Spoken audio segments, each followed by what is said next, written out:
Grace ఉంది, తర్వాత mega class అన్నారు.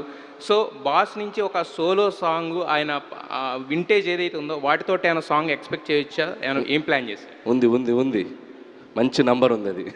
మంచి నెంబర్. సో అది కూడా 4th సాంగ్ వస్తుంది. సో 3rd సాంగ్ ఇందా చెప్పినట్టు చిరంజీవి గారి, వెంకటేష్ గారి సాంగ్ మోస్ట్లీ డిసెంబర్ లాస్ట్ వీక్లో రిలీజ్ చేస్తాం. బట్ ఆయన సోలో సాంగ్ ఒకటి ఉంది, ఇంట్రో సాంగ్. మీరు అడిగిన ఏదైతే ఉన్నాయో అన్ని సాంగ్లో ఉంటుంది అది. అట్ ద సేమ్ టైము ఆయన మేనరిజమ్స్కి సపరేట్ ఫ్యాన్ బేస్ అది కూడా సార్. అంటే ఫేస్ టర్నింగ్ ఇచ్చుకోండి, ఇలాంటివన్నీ కూడా ఇప్పటికీ మాసుల్లో బాగా మాస్ అని కాదు, ప్రతి ఒక్కళ్ళు చిరంజీవి గారి అభిమాని సాధారణ సినిమా ప్రేక్షకుడు కూడా వాటిని బాగా ఎంజాయ్ చేస్తుంటాడు. సో మరి అనిల్ గారు అలాంటి మేనరిజమ్స్ ఎన్ని చేయించారు, ఎలా ఉండబోతుంది? అంటే ఈ సినిమాలో పర్టికులర్గా నేను అది సంక్రాంతికి వస్తున్నాను కూడా, నేను F2లో కనుక వెంకీ ఆసన్ అన్నట్టు, తర్వాత సర్లేర్లో ఎవర్ బిఫోర్ అన్నట్టు ఇలాంటి వన్ లైనర్స్ కొద్దిగా తగ్గిస్తూ వచ్చా. ఈవెన్ సంక్రాంతికి వస్తున్నాను కూడా ప్లాన్డ్గా ఏం చేయలేదు. బట్ కురికెత్త అది వెళ్ళిపోయింది. అది లూప్ లాగా చేద్దామని అనుకోవాలి.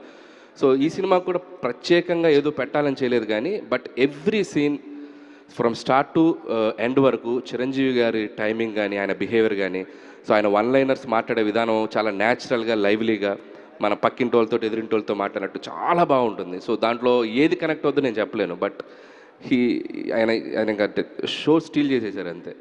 అంటే వన్ మోర్ సార్, యాక్చువల్గా లాస్ట్ సంక్రాంతి ఏంటంటే ఒక్కొక్క జోనర్లో ఉంది. బట్ ఈసారి సంక్రాంతి కొంచెం టఫ్ అవుతుందని ఒక టాక్ నడుస్తుంది. అంటే అన్నీ ఆల్మోస్ట్ ఒక ఫన్ జోనర్లో వస్తున్నాయని చెప్పేసి.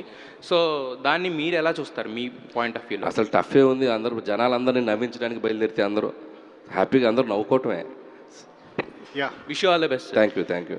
హలో సార్, నా డైలాగ్ వచ్చి ఒక నిమిషం. రికార్డ్స్లో నా పేరు ఉంటాం కాదు, నా పేరు మీద రికార్డ్స్ ఉంటాయి. ఇది చిరంజీవి గారి డైలాగ్. సూపర్. అంటే సినిమా చేయటం, సక్సెస్ కొట్టడం ఇవన్నీ మీకు కామనం.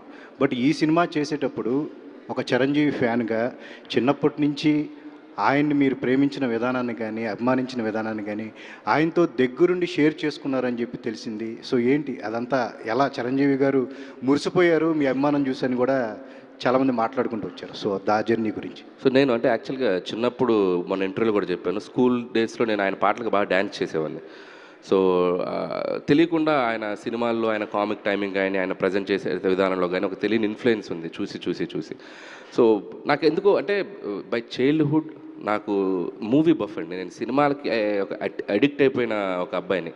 స్కూల్లో బాగా చదివితే క్లాస్ ఫస్ట్ వస్తే వీకెండ్ సినిమా చూపిస్తారని క్లాస్ ఫస్ట్ వచ్చేవాడిని.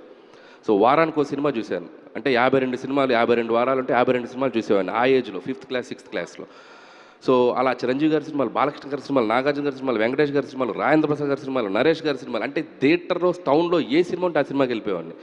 సో ఆ పబ్లిక్తో ఉండే ఇంటరాక్షన్ కానివ్వండి, ఆ సినిమా చూసేటప్పుడు ఆడియన్స్తో ఇది ఉండే కానీ, అది తెలియకుండా థియేటర్కి సంబంధించిన వైబ్తో బాగా కనెక్ట్ అయి ఉన్నాను. అందులో ముఖ్యంగా చిరంజీవి గారి ఫిల్మ్స్ ఆ రోజుల్లో థియేటర్స్ని ఎంత సెన్సేషన్ చేసాయి, అందులో మాస్ ఆడియన్స్ని కానీ, యూత్ని కానీ పిచ్చెక్కించాయి.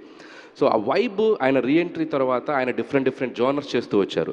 నాకెందుకో లైవ్ క్యారెక్టర్స్లో అంటే ఒక లీడర్ రాజు, ఒక గాయక్ లీడర్లో రాజారాం, అండ్ గరాణంలో లీడర్ రాజు, ఆటో జానీ, సో ఇలాంటి పాత్రలు అంటే మన ఇంటి పక్కన మన ఎదురుగుండే పాత్రలో ఆయన చాలా ఎక్స్ట్రాడినరీగా ఉంటుంది ఆయన టైమింగ్ అని నా బిలీఫ్. సో అందుకే శంకర్ వరప్రసాద్ గారు అని పెట్టి ఆయన ఒరిజినల్ నేమ్ ఆయనకు పెట్టి మనలో ఒకటిగా మనతో మాట్లాడితే చిరంజీవి గారు ఎలా ఉంటారు అన్నది నేను ఎక్స్పెరిమెంట్ చేయాలనుకున్నాను. అండ్ అది ఆయనకు కొట్టిన పిండి.